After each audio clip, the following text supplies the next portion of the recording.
Did you know that during the Passover celebration meal that the Jewish people had 4 cups of wine on the table? And did you know that only one of the cups corresponds to the cup that we partake of during our communion services? Let's take a look today at this issue on Answers for Living.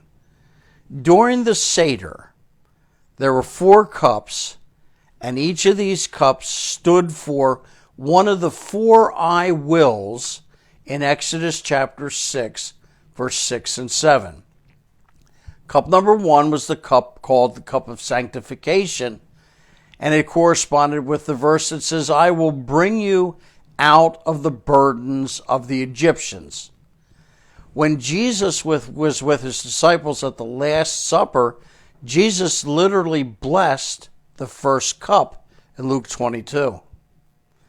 The cup number 2 is called the cup of judgment. It comes from Exodus 6. I will rescue you from their bondage. The cup reminded them of the 10 plagues and the suffering of the Egyptians who had hardened their hearts against the Lord.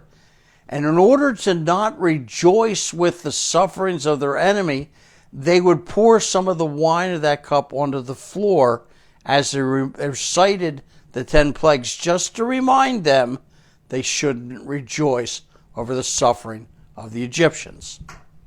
Cup number 3 is the cup of redemption. I will redeem you with an outstretched arm. This cup is taken after the meal is finished and reminds them of the shed blood of the innocent lamb which brought redemption for Egypt. Jesus took this cup in Luke 22, verse 20, and said, this cup is poured out for you, is the new covenant in my blood. This is not just any cup. This was the cup of redemption.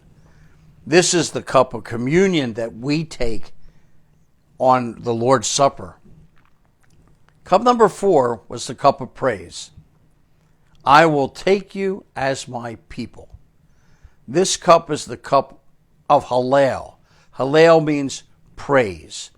And we see the Lord's high priestly prayer in John 17, that Jesus took the time to praise and thank his Father at the end of the Passover Seder, at the end of the Last Supper, and the spotless Passover lamb praised on his lips as he went to his death.